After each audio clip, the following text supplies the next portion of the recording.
Senhoras e senhores, está começando o seu, o meu, o dele, o deles, o nosso, o vosso. Podcast 3 de 12. Um podcast com nome simples, mas que vai falar sobre a complexidade do treinamento esportivo para vocês e saúde em geral. Mas antes de começar, roda a vinheta porque o Renatão fez um trabalho muito bacana nela.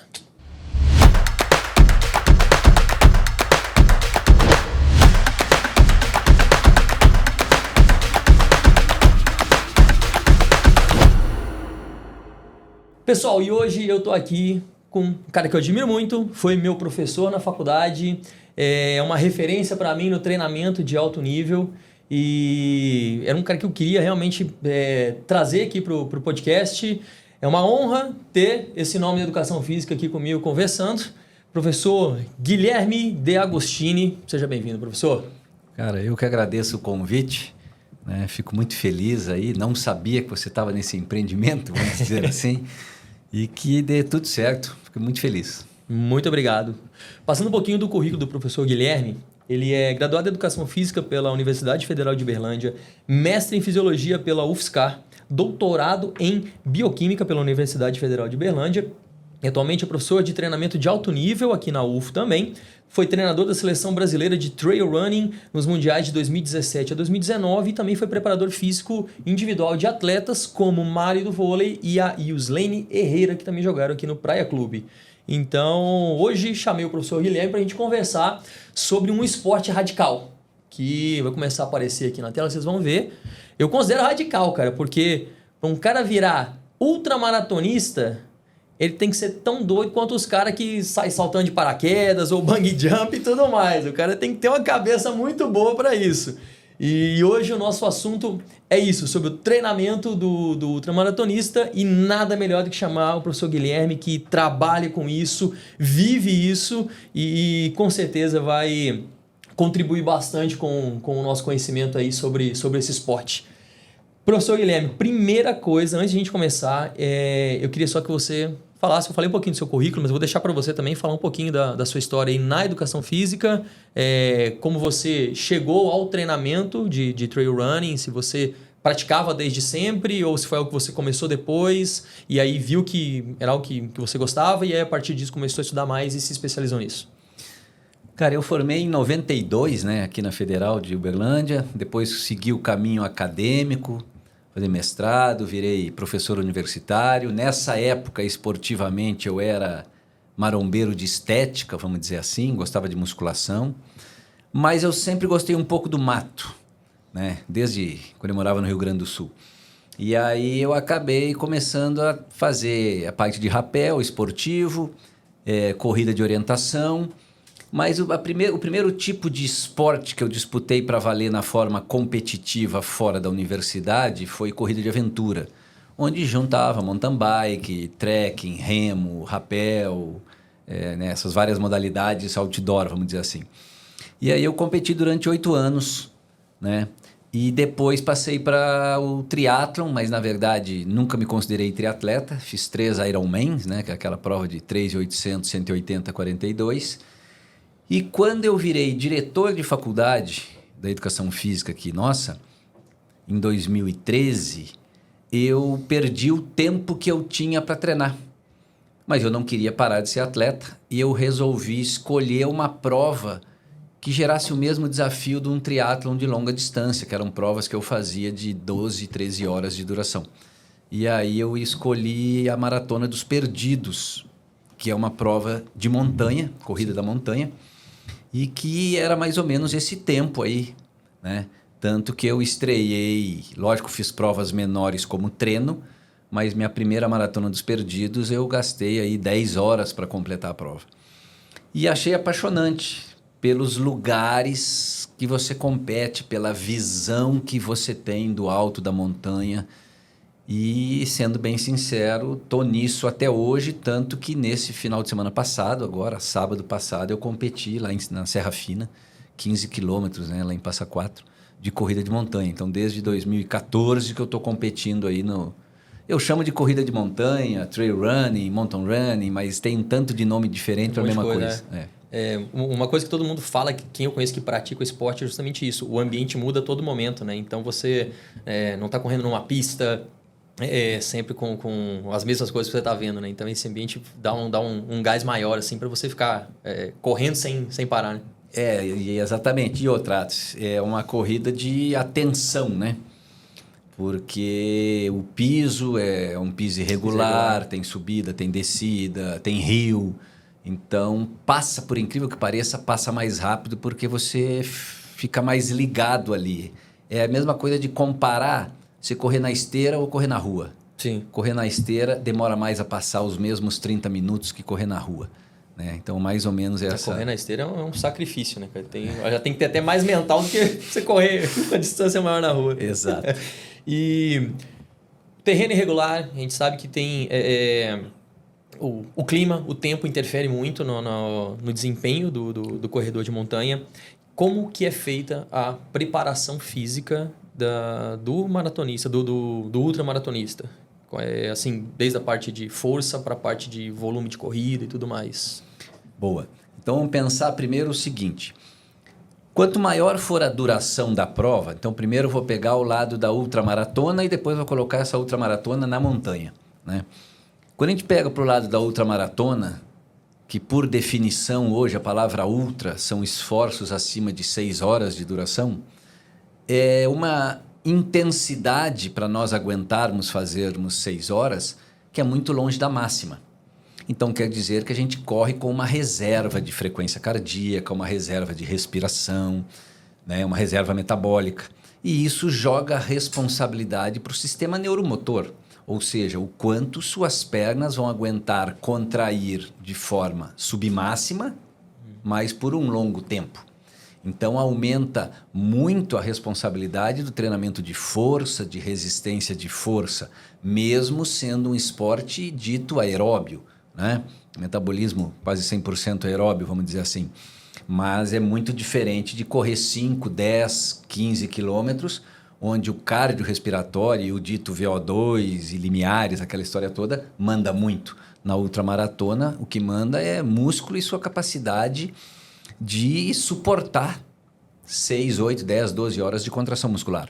Quando passa para a montanha, piora a situação porque muda o envolvimento muscular. Né? Não é uma corrida no plano. Então, por exemplo, nós partimos para o lado de uma subida, aumenta muito o recrutamento dos glúteos, aumenta muito o recrutamento da panturrilha. Quando a gente vai para a descida, aumenta muito o recrutamento de quadríceps por causa da frenagem. Nós sabemos que a frenagem, que é a ação excêntrica, gera lesão. Sabemos que a lesão diminui a força. E aí, depois dessa descida, tem uma nova subida. E aí, você vai subir mais fraco do que você estava. Então, acaba tendo uma complexidade muito maior, o que faz com que o programa de treinamento, eu não vou dizer que tem que ser mais completo, né? Porque quando eu falo o programa, ele tem que ser exatamente igual à demanda, né? Mas a demanda da ultramaratona de montanha é maior do que de uma maratona ou de uma ultramaratona de rua, por exemplo, de asfalto. Sim, sim. E eu acho que tem 3 pontos que a gente precisa levar em consideração para o treino do corredor, não só do ultramaratonista, mas corredor em geral. O VO2 máximo, né? O limiar de lactato, que eu acho que vai ser extremamente importante para o ultramaratonista, e a economia de corrida. Né? São três aspectos que eu considero, não sei se você tem mais alguma coisa que isso. E quando a gente fala da economia de corrida, a gente sabe que isso vem com um treinamento de força que vai fazer com que a gente ganhe a força para impulsionar o nosso corpo para frente no caminho e fazer com que a corrida seja... que ele tenha... O próprio nome fala, a economia de corrida é para ele correr melhor e mais tempo. Né? Como controlar, porque o volume normalmente acaba sendo até um pouco alto assim, de treinos em trilha, treinos na pista, né? Como controlar esse volume de corrida com o volume do treino de força? Boa. Então, primeiro, existe o tripé do desempenho de endurance, que é exatamente o que você falou, VO2 máximo, limiar de lactato e economia de corrida. Né? Então, esse é o tripé, eu tenho que ser bom nos 3 para ser excelente corredor. Existe um quarto hoje discutindo, que é a durabilidade, que na verdade nada mais é o quanto desses 3 eu consigo manter no meio da prova e no final da prova, porque eu ter eles alto descansado é uma coisa, mantê-los alto cansado é outra. Né? Mas a questão é que existe uma relação muito grande entre quantidade de treino, que a gente chama na educação física de volume, e desempenho. Os melhores atletas físicos do mundo, então eu vou falar de ciclismo, corrida, triatlon, natação, remo, esqui, cross country. Todos treinam todos os dias, 2 vezes por dia. Então precisa treinar muito para atingir a excelência esportiva. Estou falando de atleta olímpico, né? E dentro disso, você tem que encaixar tudo que o atleta precisa fazer. Então, por exemplo, os corredores correm 13 vezes por semana, mas ainda tem que encaixar um treino de força, pelo menos 2 vezes por semana, mesmo que seja mais com um papel preventivo do que com o papel de aumento direto de performance. Mas tem um aumento indireto muito bom, porque quem é mais forte, e eu não estou falando de músculo, estou falando de ter força, machuca menos. Quem machuca menos pode correr mais. Quem corre mais, melhora mais. Então, esse é um ponto importante. A questão é de pesar isso daí na agenda da pessoa, principalmente quando nós trabalhamos com atletas amadores, que é uma coisa que eu falo muito. Mas assim, e para mim é o principal que o treinador tem que saber. São 2 frases. Primeiro, o livro é escrito em cima da perfeição. E a nossa vida passa longe da perfeição. E segundo, eu nunca li em livro algum que o atleta que eu treino, que você reabilita, é casado, trabalha à noite e tem 2 filhos. Nunca li isso num livro. Então, isso dificulta muito o processo e por isso que eu sou um dos grandes defensores da prática. Adoro estudar, fiz mestrado, doutorado, estudo quase todo dia. Mas se não tiver prática, não vem querer discutir porque é completamente diferente. Eu sempre falo isso, que quando a gente faz uma pesquisa, quando envia cientistas pesquisando e tudo mais, sempre tem o método, tem tudo, tem, né, toda aquela validação que é necessária para que um artigo seja devidamente publicado e tudo. Mas eles estão trabalhando com os atletas em um ambiente totalmente controlado para que eles consigam ter aqueles resultados. E isso jamais vai acontecer no ambiente externo. Seja no trail running, seja no futebol, seja qualquer esporte. Você não vai conseguir tirar o caos. E aí é a hora que a prática entra e nem sempre o que foi encontrado numa pesquisa, num laboratório, a gente vai conseguir adaptar para o treino que a gente está fazendo com os nossos atletas, né? Perfeito. Então tem uma coisa que a gente questiona muito que a gente chama de validade ecológica, né? Tipo, essa pesquisa foi extraordinária, mas ela se aplica exatamente assim na prática? Então, outra coisa importante, tem muita pesquisa que ela é aguda, é pesquisa de um dia só, e aí deu um resultado, não quer dizer que a repetição daquele treino vai gerar uma adaptação X, né? Então, por isso que a prática ela é essencial na vida do treinador, entendeu? Sim, e quando a gente fala do treino, então a gente tem que controlar o treino em função desse volume que os atletas vão fazer durante a semana. Como é que fica o foco desse treino? A gente usa a curva força-velocidade ali, a gente vai usar um treino com uma carga maior, vai ser com uma carga menor e mais velocidade, usamos uma isometria para não ter uma quebra, não ter muito desgaste muscular. Boa. Então vamos lá. Hoje, pegando o que nós temos aí cientificamente falando, nós precisamos que o atleta tenha uma boa taxa de desenvolvimento de força, né? Botar aí potência, força rápida, tem várias nomenclaturas também para a mesma coisa. Mas vamos dizer o seguinte, ter força é uma coisa, conseguir fazer a força que tem é outra por um motivo. A execução da força máxima, ela é lenta, num sentido que demora 0,6, 0,8, até 1 segundo para ser expressa. E quando nós estamos correndo, o tempo que o pé fica em contato com o solo é só 20 segundos numa prova de endurance, 0,20 segundos, e 0,10 numa prova de 100 metros. Ou seja, eu tenho só 10% do tempo para fazer força. Então não adianta nada eu ser muito forte, mas a minha força crescer de forma lenta. Então, pensando nisso, por isso que se usa muito o trabalho de treinamento de saltos, por exemplo, com corredores, para aprender a fazer força da maneira mais rápida possível para que seja transferida para o tempo que o cara está com o pé no solo. Porque depois que ele tirou o pé do solo, acabou. Não tem mais como fazer força. Então, dentro dessa distribuição, métodos de força máxima e de força rápida são os que estão provando a melhoria da economia de movimento que você falou. Né? Imagina, quanto mais rápido eu corro gastando menos energia, mais longe eu vou.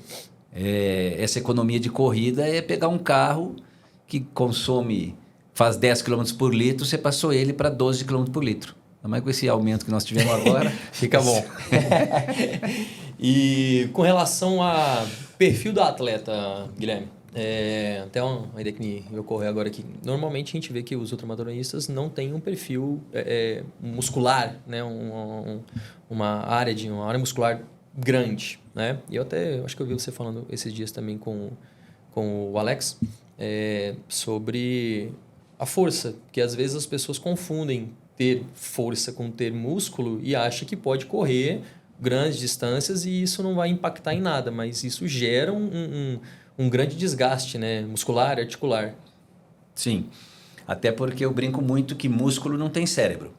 Consequentemente, as pernas que estão correndo, elas não sabem que o peso acima delas que elas têm que levarem, que eu vou dizer que é do quadril para cima, é de gordura ou é de músculo? É peso. Peso. E se é peso, vai ser esforço.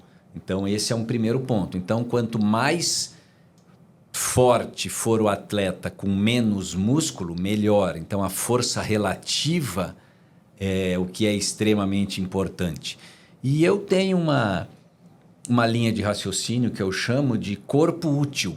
O que é o corpo útil? O esporte feito cronicamente, ele te molda o seu corpo para ficar mais eficiente para aquele esporte. Então, fazendo uma brincadeira aqui, se nós colocássemos aqui na sala um nadador, um ciclista e um corredor de maratona, todos só de sunga, você olha para eles, você sabe quem é nadador, quem é corredor e quem é ciclista. Por quê? Porque o corpo deles foi moldado para aquela atividade. Então, isso é uma resposta importante da adaptação do treinamento, entendeu? E, partindo desse pressuposto, pega os melhores maratonistas do mundo ou ultramaratonistas. Os caras não têm massa muscular nem normal, é menos que o normal. Não significa que eles não tenham força, né? Exatamente. Até porque força também depende muito de cérebro, né? Depende muito de recrutamento. Sim. E até falando sobre esses perfis, eu lembrei agora de um jogador de futebol que virou maratonista agora, que é o Arjen Robben, né, da Holanda. Jogador da Holanda. A gente sabe que as demandas do futebol sprints intermitentes, nada a ver com uma corrida, uma maratona. E as fibras musculares também mudam totalmente, né? E o corpo tem uma capacidade muito boa de se adaptar com isso. E mesmo o Robin com 40 anos, eu acho que ele tá, mais ou menos, ele conseguiu fazer ótimos tempos já nas primeiras corridas dele. Assim, um ótimo atleta, veio sempre se cuidando e tudo mais. Mas como muda, né, a fibra de um jogador de futebol e ele já, dali um tempo, um ano, ele já está conseguindo correr uma maratona tranquilamente, né? A capacidade de adaptação humana, principalmente nesse lado muscular, ela é muito fantástica, muito rápida, né? E grande, né? Vamos pensar assim, a gente vê, independente de alguns usarem drogas ou não, mas a gente vê o volume muscular que algumas pessoas atingem. Sim. E eram pessoas ditas normais. Então, a mesma coisa a gente vê a velocidade que as pessoas correm. Se você pegar hoje o recorde mundial da ultramaratona, o cara vai correndo, por exemplo, daqui a Uberaba em 4 horas, a pé. A pé. Entendeu? O cara salta em extensão um poste de luz. Pega um poste de luz, deita ele, imagina ele deitado, o cara pisa de um lado e cai do outro. Para mim, é um dos recordes mundiais mais fascinantes que tem, é saltar quase 9 metros em extensão. Correr 100 metros abaixo de 10 segundos, cara. Pois é. Então, assim, o ser humano, baseado no treinamento aí, ele se modifica tanto, cara, que o organismo atinge uma perfeição de funcionamento fora do comum. E uma coisa que eu também tava lendo sobre a corrida de montanha, a gente tem... Muitas pessoas falam que a gente tem 2 etapas da corrida. Uma etapa que você corre com as pernas e uma etapa que você corre com a mente, né? Que eu acho que, além do VO2, da economia de corrida, do limiar de lactato, eu acho que o mental é outra coisa que precisa ser muito bem preparada, porque... Eu falo por mim, eu jogo futebol, eu luto judô, eu jogo tênis, eu faço esportes que não demandam uma atividade aeróbica tão extensa, né? E quando eu vou correr 5 quilômetros, por exemplo, cara, eu começo a ficar bem no quilômetro 3, isso é sempre.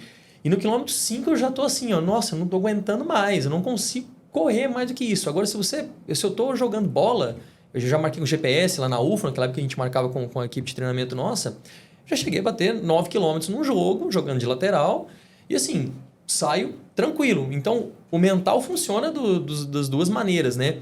E assim, pro ultramaratonista, tem algum treinamento assim, ou ao longo do tempo mesmo, ele vai sofrendo depois de tanto treino, de tanta coisa que ele vai passando, ele fala, cheguei até a metade, vou ter que cumprir a outra metade. Cara, isso é uma pergunta interessante porque a gente não sabe se a ultramaratona leva a isso ou a pessoa que era assim virou ultramaratonista. Suportou, né? E teve um chamado, vamos dizer assim, para virar ultramaratonista. Mas é uma coisa importante, e nisso eu discuto muito com o professor João Elias da faculdade, quando a gente coloca que nós estamos passando por um momento difícil na mídia social, que é a questão da tal da superação.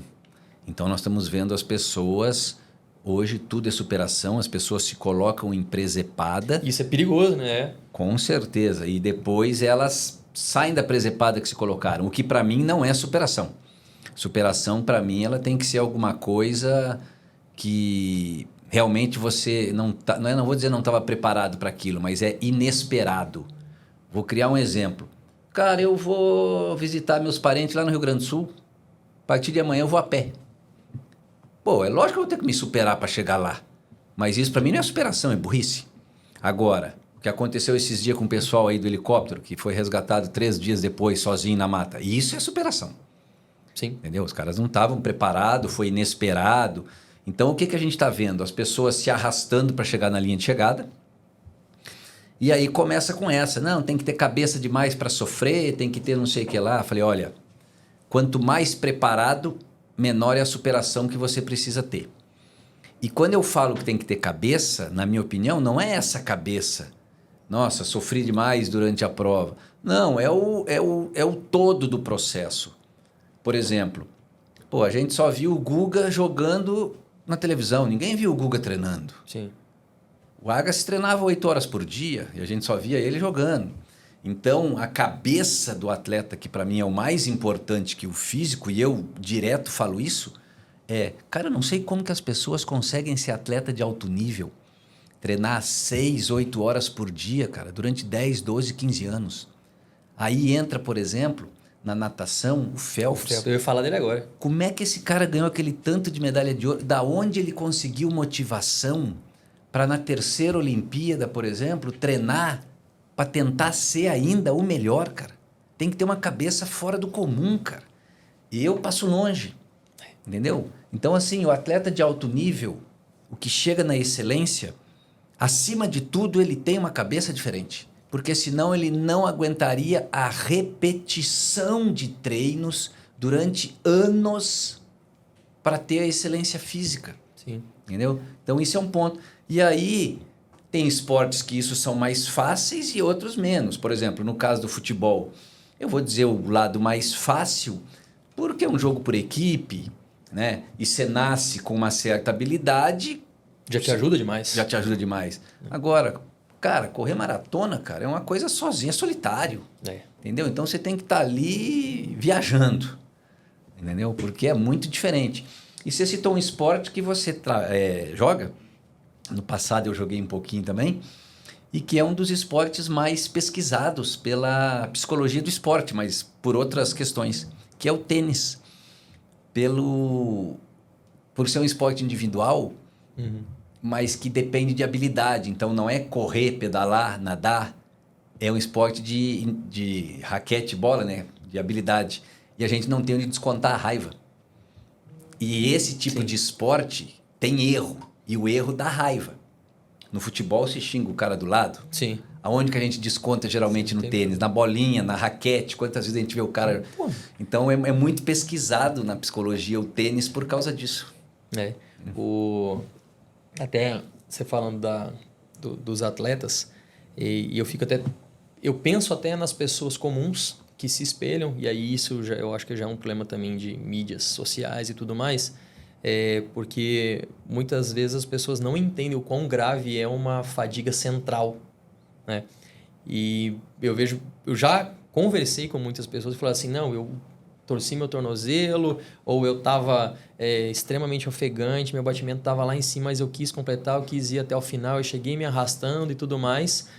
Isso aí, como você falou, às vezes não é superação. A pessoa deu sorte de que não aconteceu nada mais grave. Porque muita gente lembra, eu acho que a Gabrielle Anderson, né? Exato. Que chegou se arrastando daquele jeito, já desmaiou na corrida. Vira um símbolo de total superação mesmo. Mas era uma atleta de alto nível e que mesmo assim passou um mau bocado naquela corrida.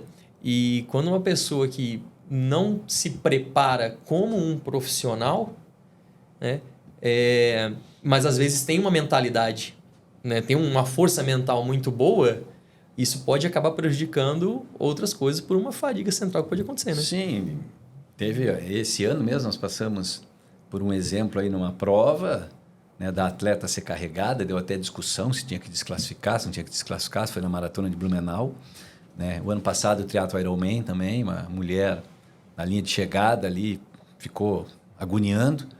E agora, mês passado, num teste em Mato Grosso do Sul, 3 pessoas passaram mal no teste físico, 1h da tarde, e um morreu. Entendeu? Então, assim, é perigoso, cara. Então, tem que estar mais preparado para fazer as coisas, e eu acho que tudo tem que ter limite, entendeu? As pessoas não estão sabendo. E eles não sabem, cara, é a gravidade.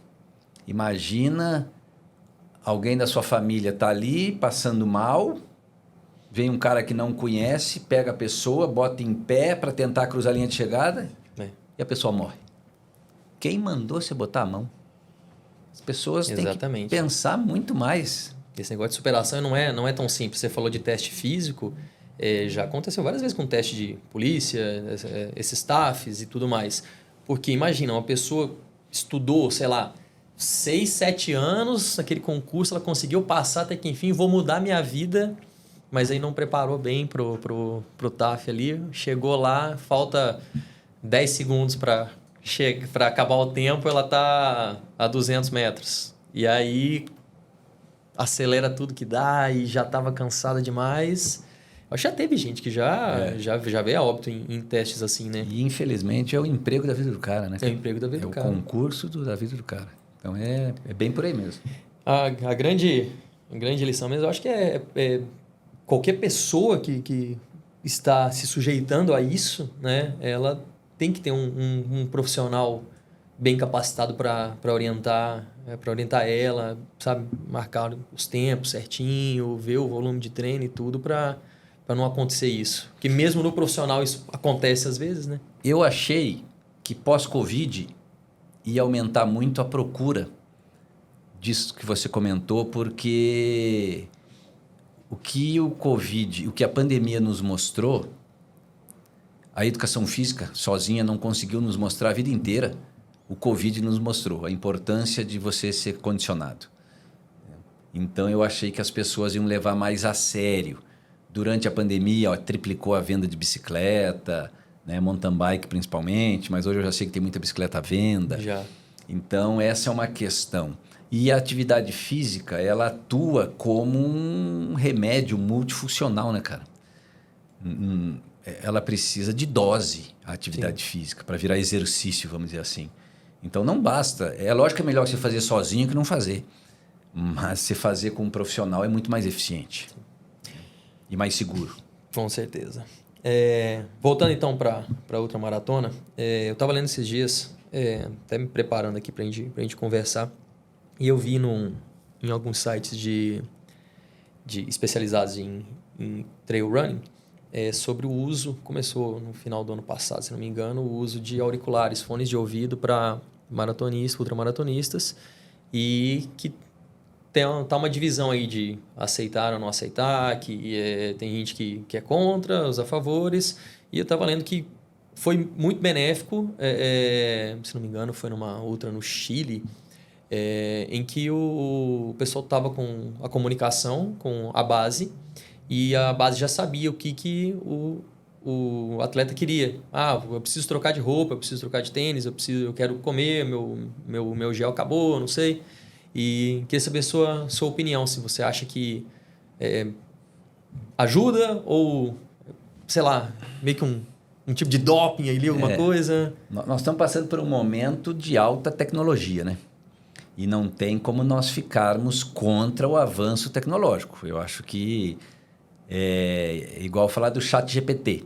Quando criaram a calculadora, no início o pessoal foi contra. Hoje ninguém... calculadora é a coisa mais normal do mundo.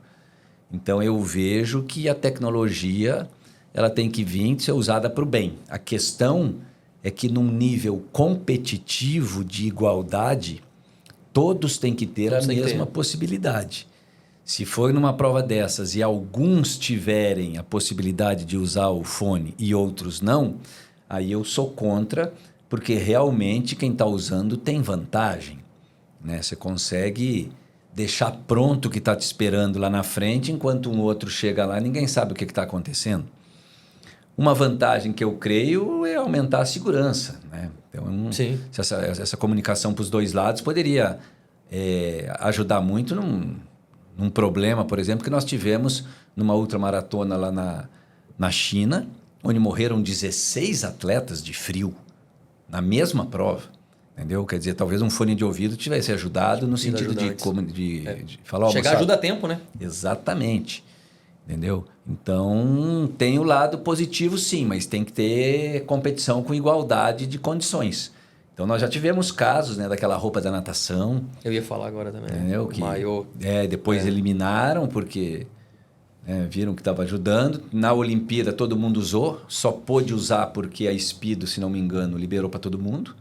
Porque senão não podia. Mas outra coisa agora, além do fone, a gente estava falando antes também do mental dos atletas. E assim, a gente está passando algumas imagens aqui de algumas trail runnings aí, né? Como a Tor 330, que é a Tor de Jean, que é uma competição, é uma corrida, assim, igual eu falei no início, é uma competição radical, né? Para uma pessoa que se sujeita a fazer 330 quilômetros. Eu falei agora há pouco que eu estava custando fazer 5. Imagina fazer 330 lá na Itália com uma altimetria ali de 24 mil metros. Né? Se não me engano, demais a altimetria positiva. Né?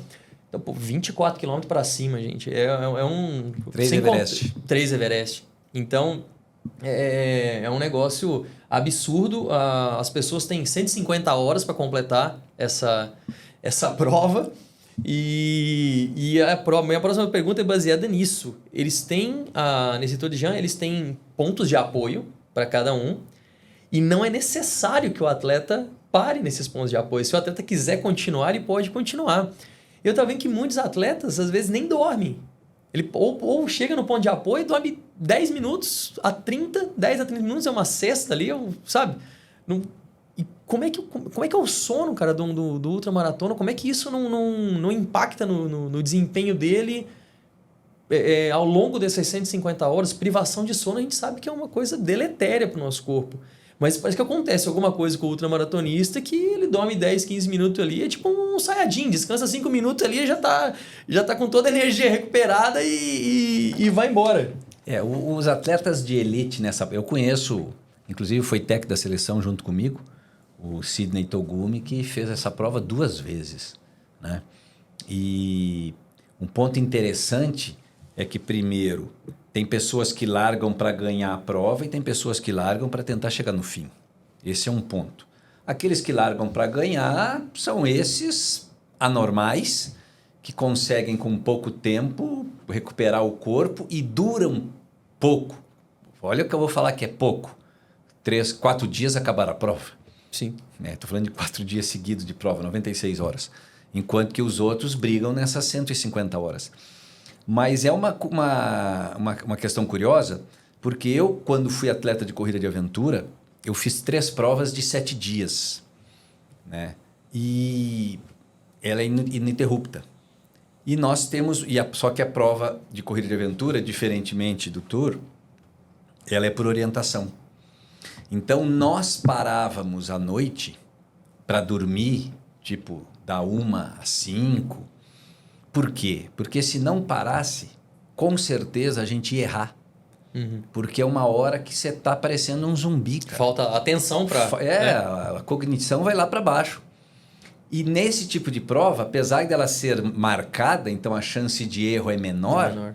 Olha que coisa fantástica de loucura, vamos dizer assim. Inclusive com esse amigo meu. E isso é da palavra dele, está escrito inclusive no livro que ele escreveu sobre essa prova. Uhum.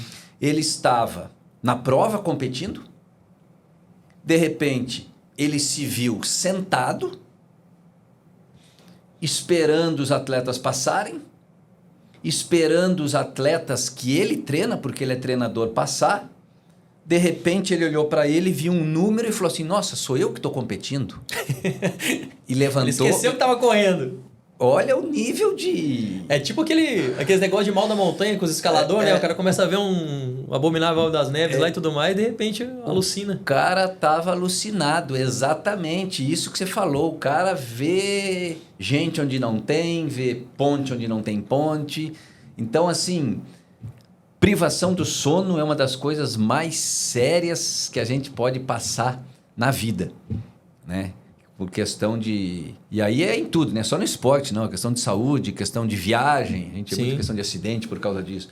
E realmente, nesse tipo de prova aí, se você... Hoje tem muita pesquisa, né? Relacionada ao cochilo. Já estão provando que se você perder tempo dormindo, na verdade, você está ganhando tempo. Porque você consegue ser muito mais rápido na hora acordada. Do que ficar ali feito zumbi. Esse negócio de alucinação, eu lembrei de um... Eu estava...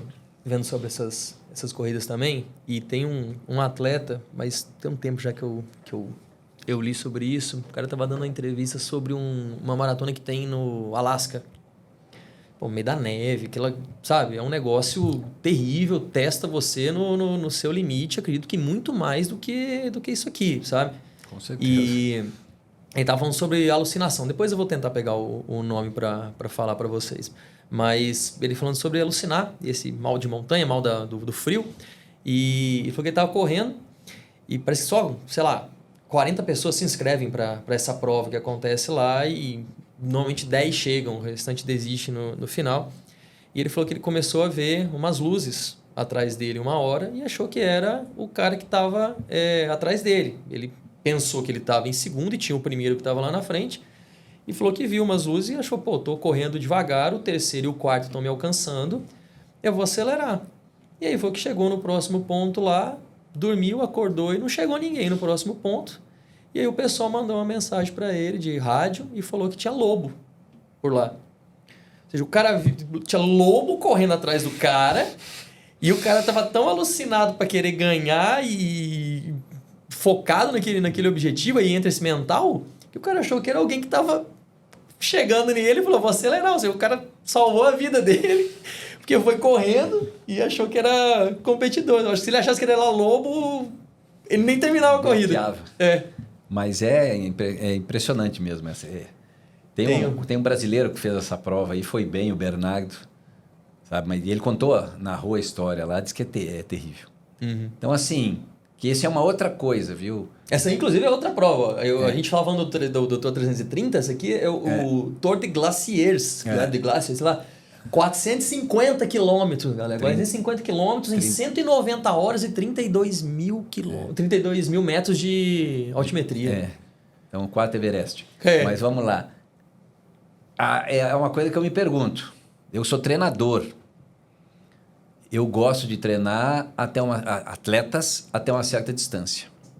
Agora mesmo, nesse final de semana, fui campeão como treinador dos 80 quilômetros lá da Serra Fina, que para mim já é uma distância meio limite. Porque... Não, é uma coisa interessante. Aqui passa um pouquinho, então, né? O máximo que eu treinei alguém foi para correr o 170 do Mont Blanc. 170 com 10 mil. Foi até o melhor brasileiro no ano, né? O Vitor Rage de Araxá. Mas é uma coisa curiosa, porque qual é o tamanho do exagero? Ou melhor, qual é a definição ou ponto de exagero? Eu sei que isso é pessoal. E talvez para você 15 quilômetros é exagero e para mim o exagero seja 30. Mas eu tenho certeza que 450 é exagero para todos. Né? Eu acho que passou um pouquinho, né? Passou um pouco. 450 podia diminuir, né? Então eu acho que esse é uma questão do limite aí que... Sei lá, não sei o que o ser humano está passando não, mas nós estamos inventando coisa para dar presepada. Cada vez mais tem coisa que a gente acha impossível, mas tem gente que consegue chegar ainda, apesar de tudo, né? Mas qual o custo? Qual o custo? Tinha até eu vi um artigo, eu não conheço a revista, ia até te perguntar, no Instituto de Pesquisa suíço e em conjunto com o italiano, a respeito de uma pesquisa que eles fizeram no Tour de Jean, a respeito do desgaste, do dano muscular, da recuperação dos atletas.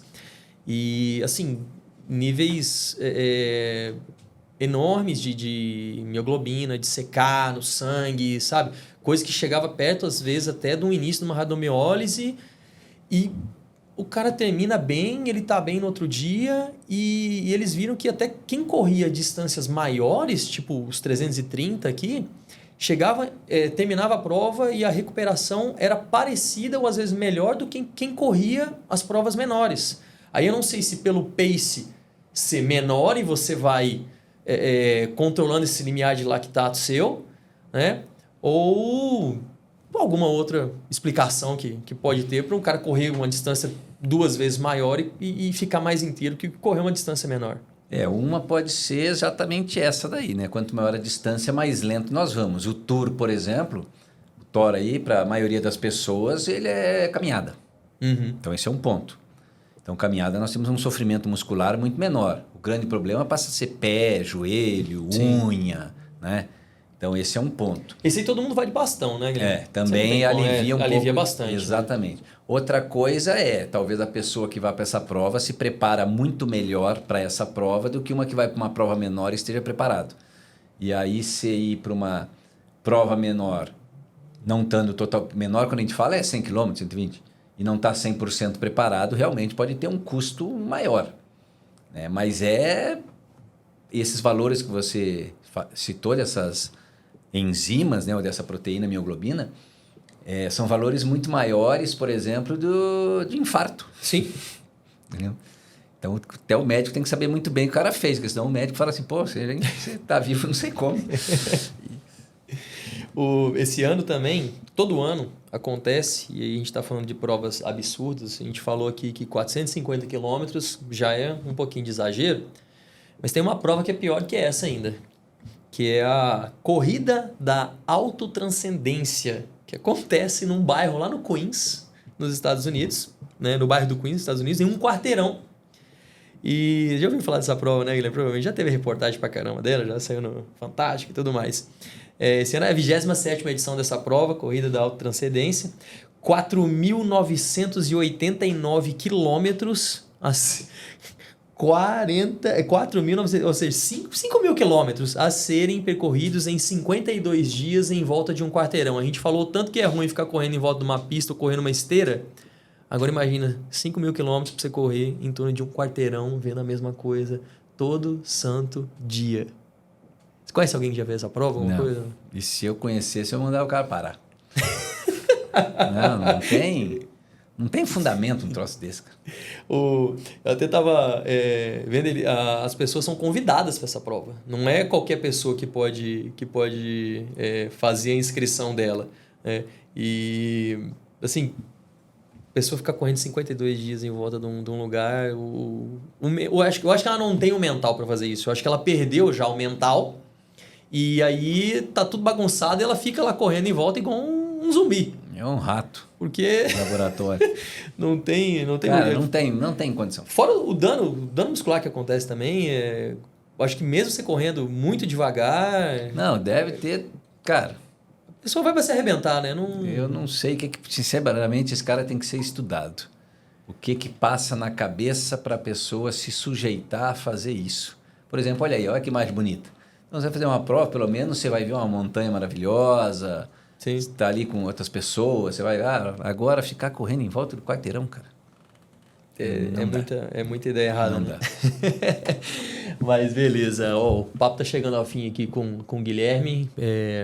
Muito bom ter recebido você. No final eu sempre faço umas perguntas, 5 perguntas, na verdade um quadro que eu criei aqui pro podcast, que o podcast chama 3 de 12 e eu criei um quadro chamado Drop Set.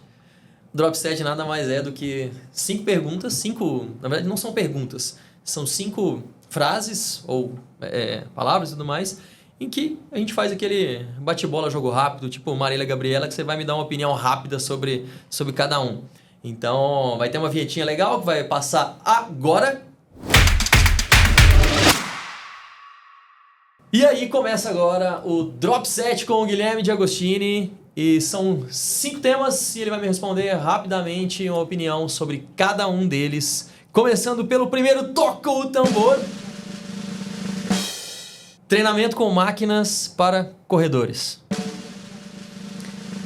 Tão eficiente quanto treinamento com peso livre. Creatina para ultramaratonistas. Desnecessário. Correr de meio-dia melhora a resistência. Ao calor. Pisar com o calcanhar é prejudicial em qualquer corrida. Em qualquer corrida, não. Na descida pode ser interessante. E a última, correr em jejum. Eu gosto. Fechou. É isso aí, galera. Muito obrigado pela participação, professor Guilherme. Foi um prazer ter você aqui. A conversa foi muito boa. Eu espero te chamar para outras, porque eu sei que você entende não somente de trail running, de ultramaratona, como a gente já conversou várias outras vezes sobre diversos outros temas. Então, o convite já está feito para você voltar em futuros episódios aí, para a gente poder falar de outros esportes, de outra temática aí do treinamento esportivo. Agradecer você. Pode até falar um pouquinho também da sua empresa também, de treino ou Força Endurance, né? Como é que funciona o trabalho de vocês lá? O professor Guilherme tem essa empresa que é uma consultoria de corrida, né? Em que é feita a preparação dos atletas, seja em casa como na academia e presencial, né? Não, ela é... Então, primeiro, fantástico esse drop set, eu achei espetacular. Gostei. Que bom. Essa coisa de bate-pronto e de sinceridade, eu acho fantástico. Agradeço mais uma vez estar aqui. Acho que é muito bom conversar da área, ainda mais sobre o esporte que eu sou treinador, sobre o estudo e eu pratico, né? Então, são 3 coisas. E relacionado ao Força para Endurance, é um sistema, na verdade, que nós montamos de treinamento de força para atletas de endurance. Ou seja, nós vimos a importância e nós vimos a necessidade. Mas é um sistema online, né? Que a gente hoje acompanha 70 corredores pelo Brasil, né? De níveis diferentes. E é um programa com objetivos ou fases diferentes. São 5 fases ou 5 objetivos que tem, né? Desde resistência de força até transferência, vamos dizer assim. E está dando muito certo, né? E esperamos, logicamente, crescer, mas assim, está satisfatório. Para o pessoal que tanto que já corre ou que nunca correu na vida, vocês atendem os dois níveis, né? Seja o que não sabe, para o que já tem, já quer melhorar performance. Sim, a gente atende, por exemplo, no Força para Endurance hoje, 3 ou 4 atletas da seleção brasileira treinam com a gente, força, mas também tem atletas que estão iniciando a corrida. E para procurar vocês, qual que é o contato? No Instagram mesmo? É Força Instagram, Endurance? É Força... O nome mesmo do Instagram. Porque eu lembro que vocês colocaram como Força e Endurance agora o nome, mas... Era Força para Endurance. No Instagram tá Força para Endurance. Tá, Instagram tá ainda Força para Endurance, agora vai virar Força e Endurance, porque nós estamos lançando um sistema de avaliação e predição do desempenho só de Endurance. Então, por isso que a gente botou o E. Sim. E vamos sair só da força. Então, quem quiser desenvolver um pouco mais na corrida aí, seja na performance ou aprender, o professor Guilherme aí tem no Instagram, Força para Endurance, ou Força em Endurance logo mais. Mas pode procurar também pelo seu Instagram também, né, professor? G de Agostini, né? Isso. G de Agostini, e tem do Alex também, que é o Alex também. Perfeito. Então, vocês podem procurar pelos dois ou pelo Instagram do Força Endurance, que vocês realmente vão ser muito bem atendidos e vão estar com pessoas que entendem muito do esporte, viu?